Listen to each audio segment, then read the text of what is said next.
Essex's roller coaster of a season continued on the first day of their LV County Championship match with Kent in Tunbridge Wells, where a number of visiting batsmen got in without scoring really big. James Foster batted after winning the toss, and after Nick Brown and Jake Mickleborough opened up with 16 runs in the game's first 5 overs, the latter edged Matt Hunn behind to Sam Billings after making just 3. Brown has been in the form of his life over the last few weeks, and he dominated the early scoring, making 30 of the 38 runs on the board, when he was trapped in front by Callum Haggett, a wicket very much needed for the home team at this stage. Kent, who came into this match low on confidence in red ball cricket, following a large defeat to Surrey at the Oval last week, will have been pleased with their start, but the rest of the morning was looked after by Tom Westley and Ravi Bopara, both of whom looked in good form. Bopara cleared the rope off James Treadwell, 2 players whose England careers now seem to be behind them, doing battle. In the same over, just before lunch, Westley was at a 50 off 79 balls, from which he'd struck 9 fours, and at the break he and Bopara had carried the total up to 110 for 2. Essex came into this game on the back of a very handsome win over Glamorgan. They began the season ever so well before they hit the buffers, but once again they've started to find their feet and are looking to finish off the red ball summer in the same way as they did last year. With Westley playing some gorgeous cricket shots, it appeared that this was going to be another good day for the visitors to the Neville ground.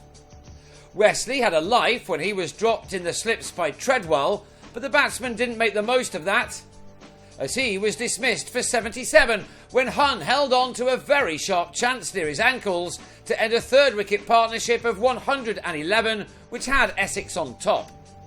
But Bopara soon followed, edging a full delivery from Darren Stevens to Sam Northeast, the batsman departing with 42 runs to his name at 163 for 4. Stevens thought he'd also got rid of Jesse Ryder early, but the Kiwi survived this very big appeal for LBW. It meant that Ryder and Ryan Tenduscarter were able to start another partnership which soon promised a lot. When given the opportunity to do so, both batsmen gave the ball a fearful thwack as they put on 41 runs for the 5th wicket in a dozen overs, which had their team into the 200s. Ryder was looking good when he drove Mitch Claydon on the up and into the hands of Joe Denley in the covers. The New Zealander was out for 24 at 204 for 5. At this stage, Essex would have been hopeful of amassing a total well in excess of 300, especially with Tenduscarter picking off his shots well, most notably off Treadwell, who didn't have the surface to work with as he did last time out in that defeat to Surrey. Only 2 Essex batsmen made the most of the conditions in Tunbridge Wells, Tenduscarter the second of them, as he made it to a 50 off 77 balls with this couple of runs off Hunn. Tenduscarter had struck 7 boundaries in his half-century, and he dominated a partnership of 36 with Foster, who went for 6 when he was eventually given out, caught behind off Stevens, a man who was at the beginning of a day-altering spell. He soon removed Tenduscarter for 54, Billings with quick reactions behind the stumps this time. Haggett then helped out Stevens by giving Billings some more work to do.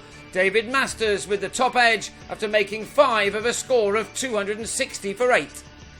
Haggett struck again in his next over before another run had been added. Graham Napier hitting his drive just too straight, Haggett doing the rest to send the batsman packing for 11. Billings then bagged his 5th catch of the day and Stevens his 4th wicket as Jamie Porter was also out with a total on 260. Essex losing their last 5 wickets for 20 runs. Stevens with 4 for 37 from 23.5 overs, including 12 maidens. There were a dozen overs left in the day for Kent to make the most of their bowlers' good work, and Daniel BEll-Drummond was in one of those moods. Rather than trying to block out the remaining time, he played plenty of shots, as all but Masters were expensive. BEll-Drummond raced to 46 off 34 balls, these just a small selection of his 10 boundaries. The returning Rob Key was a little more defensive-minded, but he too did a good job to ensure that this was his side's day by the close of play. These 2 openers scored their runs at 5.66 per over, which meant that 68 runs were quickly knocked off. So the home team will resume on the second morning, 192 runs behind and with all of their first innings wickets still intact.